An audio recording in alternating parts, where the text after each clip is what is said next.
Hey everybody, David here again. Tonight I'm reading Chapter 2, Star Strider Chronicles, Book 1, the beginning. This chapter is called Castaway. I was sitting on the river bank when he fell out of the sky. Looking back now, it's almost funny. Almost being the key word. Part of me is thankful for the events that led to that day. The day I met Matt Stone had been one in a long line of many bad ones. It had all started for me at school. I attended the Towser Academic Academy. As the name suggests, it was located on Towser. The academy itself was a massive thing, covering nearly 200 acres in just buildings. Another 500 was dedicated to sports fields and other athletic venues. I had been enrolled there since I was 4 years old. As such, I'd spent much of the past 11 years living and studying there. In reality, one of the main issues stemmed from when I was 6. I had been home on break when my mother had been murdered. 3 weeks later, I was pulled out of class and informed my father had shared the same fate. My life had gone downhill from there. At school, I was teased and bullied relentlessly. The only relief I got when I was at home. My older sister, Cara, always insisted I stay with her on break. Most of the time, I didn't mind, but there were times after a rather stressful semester, I wanted to be alone. This was one of those times. I needed to deal with the events of what I had just experienced. I shuddered when I thought of my last day at school. The doctors had been quick to administer treatment, so there were no physical scars. That didn't mean I wasn't hurt. I shuddered once again when I thought about what happened. My train of thought was broken when I heard a loud cracking sound. I looked up and saw a vortex open in the sky. A small transport shot out of it and smashed into several trees and into the ground. There was a shower of dirt and the sound of glass breaking as the vehicle rolled and smashed against yet another tree. I stood and watched, stunned, as I watched the top of the transport pop open. A figure was strapped to the seat and flung from the transport. They flew high into the air. I watched in a mixture of horror and awe as the passenger began falling. The seat disconnected and blasted away. The person continued falling in almost a graceful manner. There was a loud smack as they hit the water. I hesitated for a moment. I watched as they began to sink. I had one of two choices. I could let them drown, or I could save them. Not thinking, I jumped in the water and began pulling them ashore. The stranger was a young man with dark hair. There was a massive gash along his forehead. I felt my stomach turn when I realized I could see his skull visible through the skin. There was a massive fracture spanning deep under the skin. He was dying before my very eyes. "Oh, I'm sorry," I whispered. His eyes fluttered open and he looked at me. "It's okay, I got you." "Can I sleep now?" he asked weakly. I shook my head. "No, I need you to stay with me. I need you awake." He was quiet for a minute and his eyes opened again. "So the angel of death is an elf? And a cute one at that," I heard him say. I ignored his words and shook my head. Grabbing my bag, I pulled out a vial of medicine.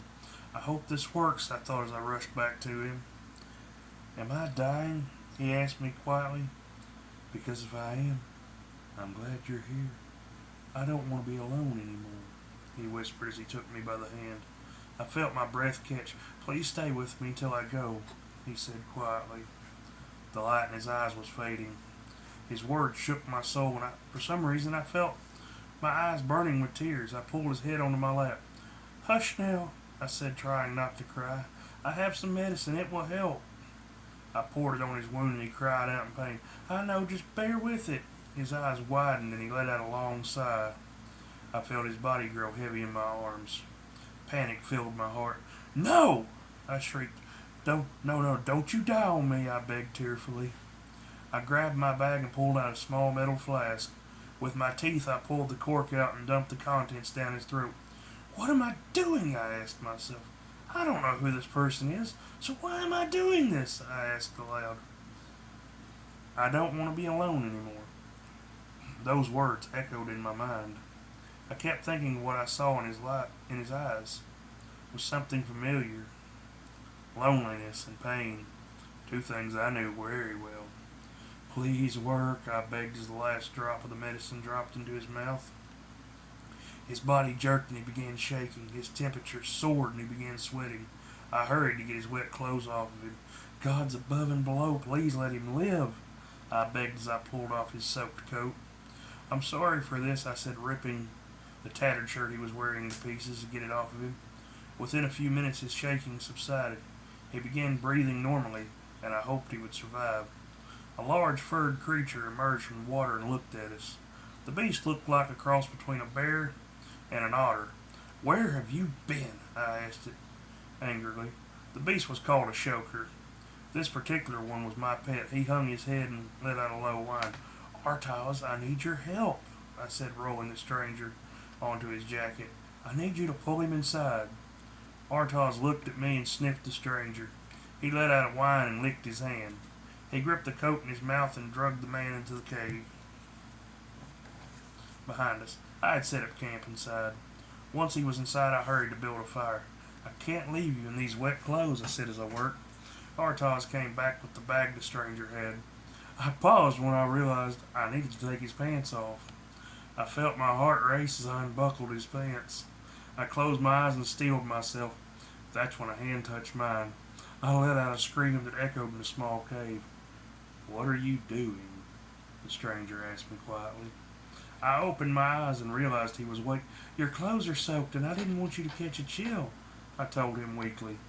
He closed his eyes and nodded. My bag.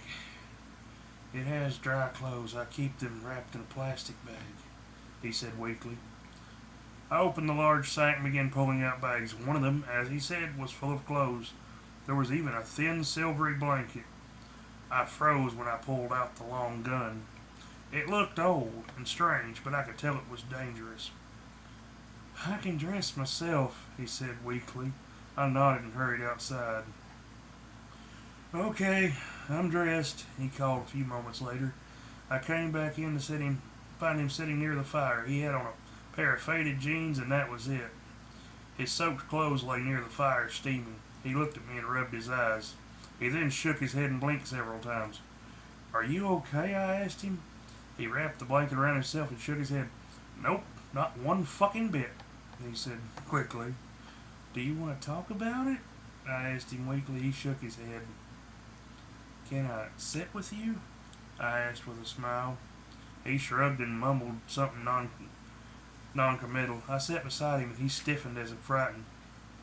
So what's your name? I asked him. I'm Matt Stone, he said as his head drooped. He jerked it back up and blinked several times. I'm awake. What is it? He asked quickly. I realized he was fighting to stay that way. You need rest, I said, standing up. I walked over to my pack and pulled out a large, thick blanket from it. I unrolled it and spread it out. He looked at it and then me. I'm fine, really, he said quickly. I placed my hand on my hip and pointed at the blanket. Lie down and get some rest, I told him firmly. He nodded and did as I told him. I placed another blanket over him and he smiled. Now while you get some sleep, I'll get us some food. He simply nodded. I couldn't help but notice he looked confused. Excuse me, Miss Bossy Girl, but what's your name? He asked me with a tired smile. I knelt beside him and smiled as well. Are you gonna rest if I tell you? I asked him. He nodded. My name is Karsay Hellstrom. Now get some rest, I said, smiling. I'll run out and grab some food. I'll leave Artaz here with you. He looked at me with a puzzled look. What's an Artaz? He asked, stifling a yawn. I whistled, and Artaz came shambling in. Matt looked terrified. I'll just lay down and rest. Don't let the grizzly bear eat me, he said quickly. Oh, he won't hurt you, I said, patting Artaz on the head. He groaned and let out a whine. Matt stiffened as the beast approached him. He sniffed Matt several times before flopping down next to him and rolling over. Matt began to laugh as Artaz licked him across the face. Oh, do you need a belly rub? Matt asked him. I groaned and shook my head. You know he's never going to leave you alone now, I grumbled. I'll be back shortly. That medicine I gave you is going to make you tired. Now lay down and get some sleep. He nodded and did as I told him. I watched as Artaz lay his massive body beside Matt. Within seconds, Matt was asleep. Artaz looked at me and gave me a single wag of his tail. I won't be gone that long. I have those lines out in the river, and I might have a few fish. I just hope he eats fish, I thought to myself. I had gotten lucky. There were 2 large fish on the lines I had set in the swift water. While cleaning them, I thought about the stranger. What the hell am I doing? I asked myself aloud. I mean, he just fell out of the sky. Seriously, fell out of it. And I mean, saving him was the right thing to do, I guess. But I had used a rare medicine to treat him. That was enough to make me shudder. The lecture I was going to get from my sister was going to be a bad one, but then I went a step further.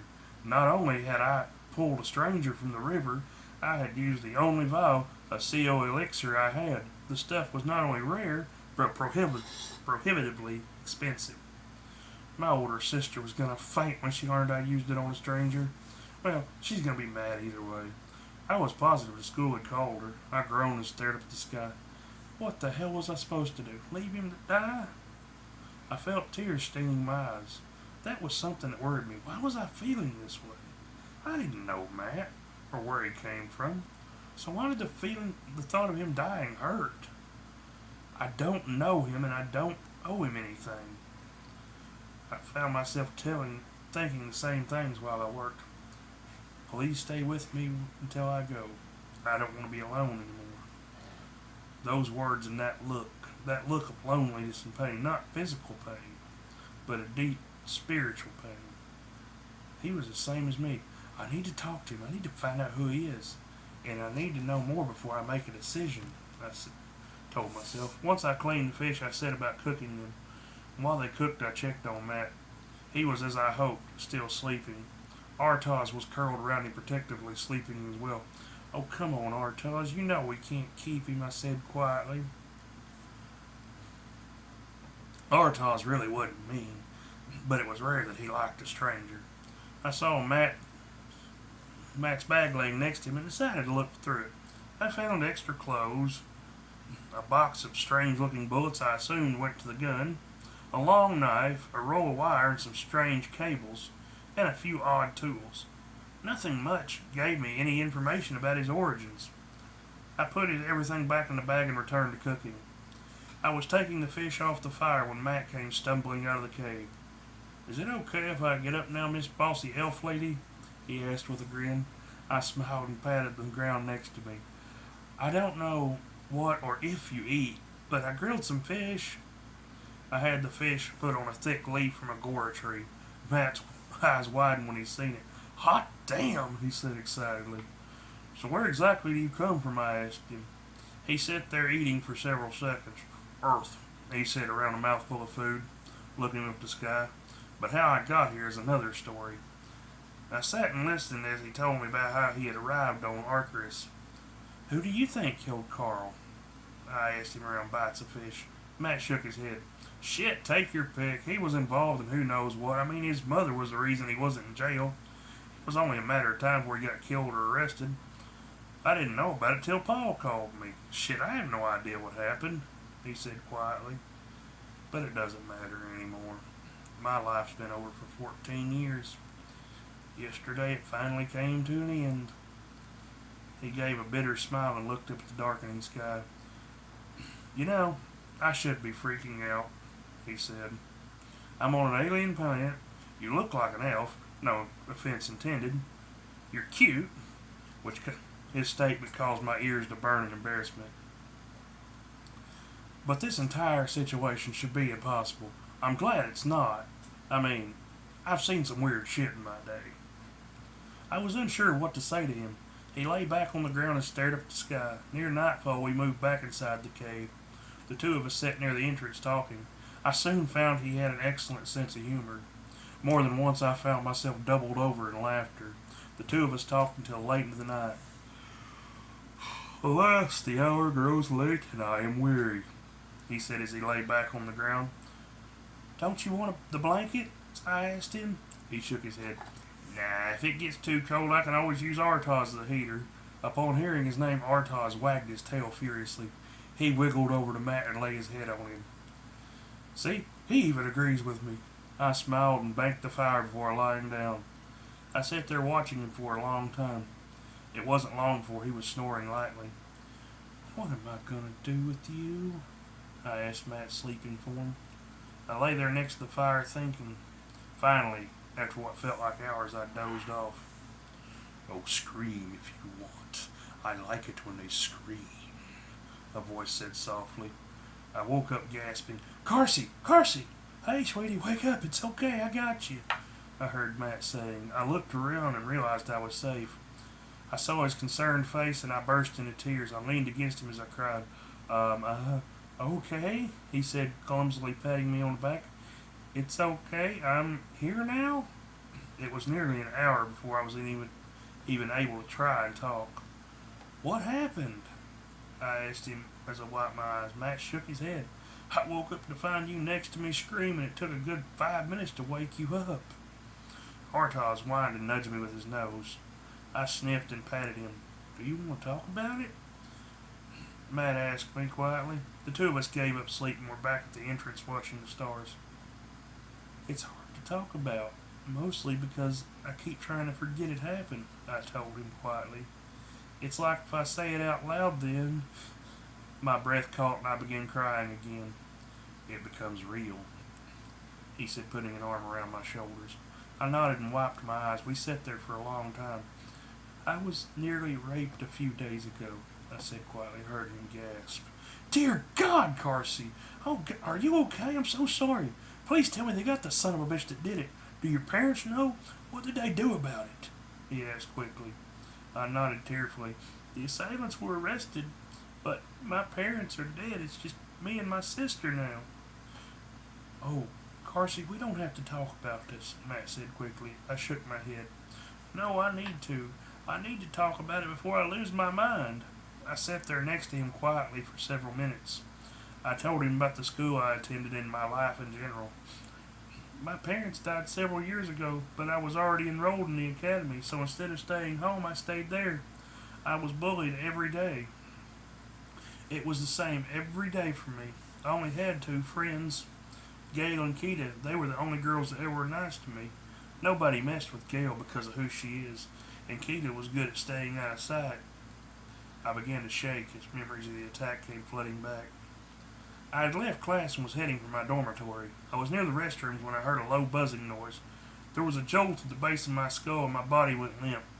Everything was blurry and disconnected for several minutes. I came back to my senses to find I was naked and tied up in an empty classroom. I began fighting my restraints. I screamed against the rag in my mouth. Oh, you want to scream? A familiar voice asked. Go ahead. I like it when they scream. I felt my heart stop when I felt a hand cup one of my bare breast. I looked up in horror. It was one of the teachers. Beside him were two of the girls who bullied me. We told you she was a pathetic little virgin. Just look how she's squirming, one of them crooned. I recoiled from the hand touching me. None of that now. The more you struggle and resist, the more it'll hurt. Just lay back and relax. Enjoy it. I heard the sound of a zipper and I began panicking again. I looked down in horror as he forced my legs apart. Now you may feel a slight pinch, he said with a grin. I screamed into my gag. Before the assault could continue, the door burst open. Guards pulled in and grabbed my assailants. One of them quickly cut my bindings and gave me a coat. By the time I finished telling Matt the story, I was sobbing and gasping. Matt pulled me into his arms. He didn't say a word.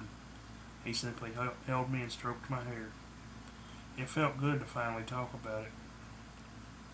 After a while, I felt my eyes grow heavy, and Matt began to sing softly. Get some sleep, kiddo. I'm not going anywhere, I heard him whisper. I felt a comfort I had never felt before. I felt safe in his embrace. He needs a place to stay, and I have that big empty house, I thought as I grew more and more tired. Matt, I whispered softly. What is it? He asked. Would you like to live with me? I asked him. He sighed and shook his head. Are you going to give me a choice? He asked. I shook my head, causing him to chuckle. He stroked my hair again. Tell you what, let's sleep on it. We could talk about it more later. he said in an amused tone. I smiled and laid my head on his chest. You can't just bring a strange man home. What would your sister say? He asked me with a chuckle. I sighed and shook my head. Kara is going to be angry no matter what. She's going to flip out when she hears about the academy. Matt sat up. You didn't tell her? He asked quickly. I shook my head. There's no way I could tell her. He sighed and patted my head.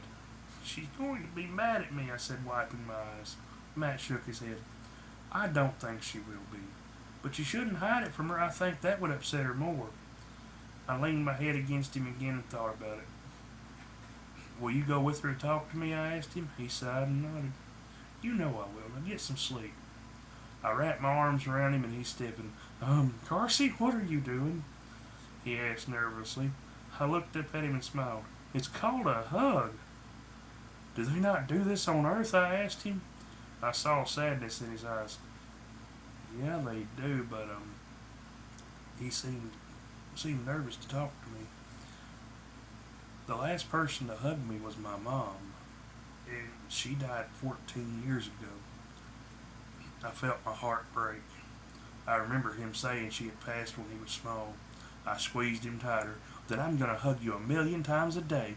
We are going to make up for all those you missed out on. He nodded and put an arm around me. Let's get some sleep, he said in a rough yawn. That night I slept peacefully without any nightmares. The next morning we woke up and quickly broke camp. I learned the gun he carried was called a shotgun. As we walked, I told him about Arcturus, and he told me about his life on Earth. So what's your sister like? He asked as we walked. I shrugged. Well, she's about your height and has long red hair. She's really pretty, and she's extremely protective of me. But don't worry, she's nice, I told him. He chuckled nervously. The two of us were having a good conversation when a piercing howl filled the air. Matt cocked the hammer on his shotgun. He reached in the pack and pulled out several shells. What the fuck was that? He asked quietly. It's a sangor. It's a beast with large, thick scales and sharp claws. They have a nasty stinger on the tip of their tail, I told him as I drew my knife. There was a sharp click as he opened the gun. I watched as he swapped the loads quickly. What are you doing? I asked him. You said thick scales, we need maximum penetration. I'm putting in a slug, he said, as he shut the gun with a snap. How far to your house? Just ahead across the creek. Just not very far, I told him. He dropped his pack and nodded. We need to run, he said quickly. I agreed with him. We had only made it a few yards when the sangor burst from the woods. Its silvery scales gleamed in the morning light. It leapt at me and I flinched. Matt knocked me aside and I heard a muted thunderclap. The beast fell to the ground with a thud. I opened my eyes and saw it lying dead at our feet. Matt had shoved the gun into the thing's mouth and pulled the trigger. Blood poured from its mouth and ears and eyes. He was sitting on the ground looking stunned. I figured its insides weren't armored, he said with a weak smile. I took him by the hand and helped him stand. Are you okay? I asked him weakly. Yeah, but I think I pissed my pants, he said with a weak chuckle. I saw blood on his chest and gasped. There was a deep cut from his shoulder to his hip. Blood glistened as crimson blood welled up from the wound. Matt looked down and gave me a confused smile.